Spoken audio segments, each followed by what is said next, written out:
Salve fratres, welcome to the jungle of Protestantism.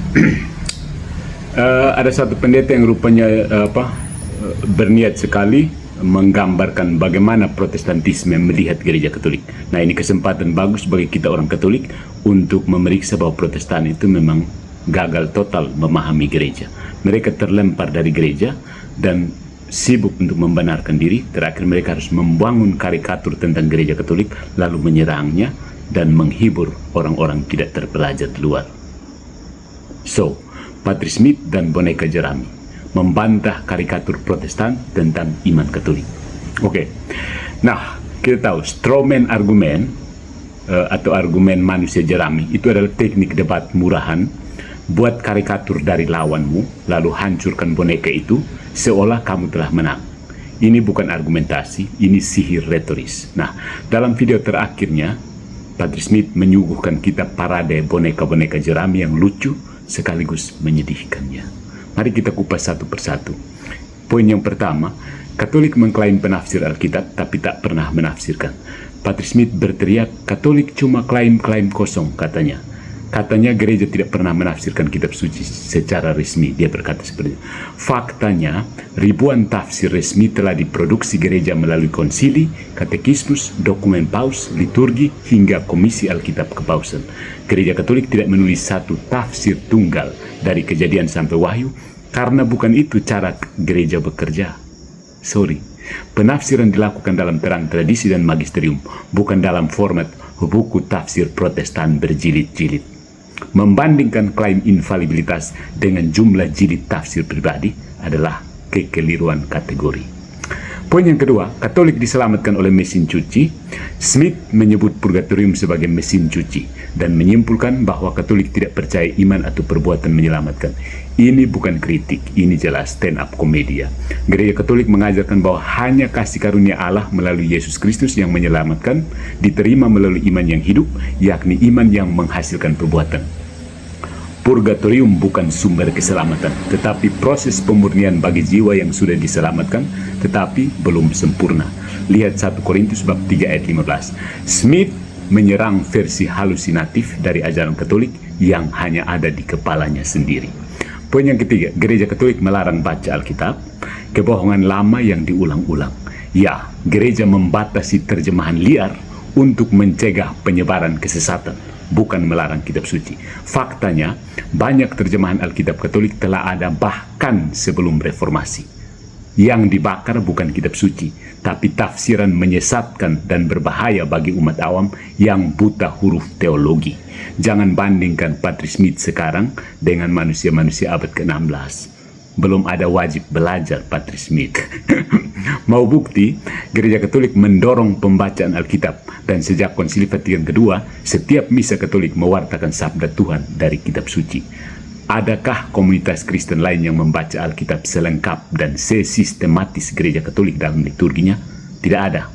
Pilih-pilih sesuai dengan kesukaan pendetanya, bukan? Yang keempat, paus sama dengan fasis totaliter. Ketika tidak sanggup memahami otoritas spiritual karena memang tidak ada di Protestan, Smith memilih membandingkan paus dengan Hitler dan Kim Jong-un. Dia menyamakan pengajaran universal dengan diktatorisme. Tapi paus bukan tiran. Dia adalah penjaga persatuan dan ajaran, bukan pencipta ajaran baru.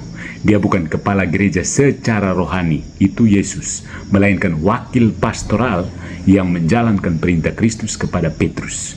Lihat Yohanes bab 21 ayat 15 sampai 17. Dan ya, banyak paus bisa dikritik.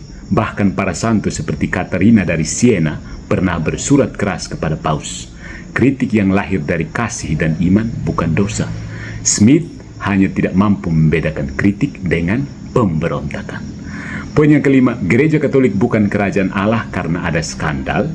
Berita buruknya, gereja Katolik adalah kumpulan orang berdosa yang sedang dikuduskan. Kayak Protestan, kumpulan orang bejat total ya. Apalagi Calvinisme, bejat total semua. Skandal bukan bukti gereja palsu. Sama seperti kehadiran Yudas tidak membatalkan kemesiasan Yesus. Kerajaan Allah tidak identik dengan struktur institusional, tetapi hadir melalui sakramen, pewartaan, dan kasih yang aktif. Tapi tentu saja lebih mudah mengatakan gereja tidak kelihatan, lalu lari dari tanggung jawab pastoral dan sejarah konkret. Poin yang keenam, doa kepada orang kudus membuat Yesus malas. Smith menertawakan devosi kepada para kudus sebagai upaya memaksa Yesus agar mengabulkan doa. Padahal, Gereja Katolik tidak pernah mengajarkan bahwa Yesus malas.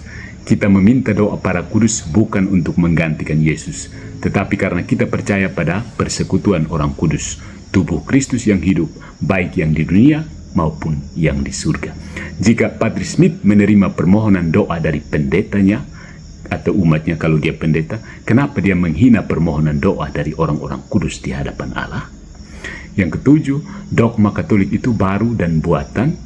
Dogma memang didefinisikan secara formal pada waktu tertentu, tapi kebenaran yang mereka nyatakan sudah hidup dalam iman gereja sejak awal.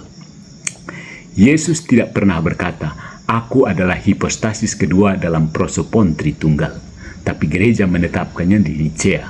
Apakah itu berarti Trinitas tidak diajarkan sebelumnya?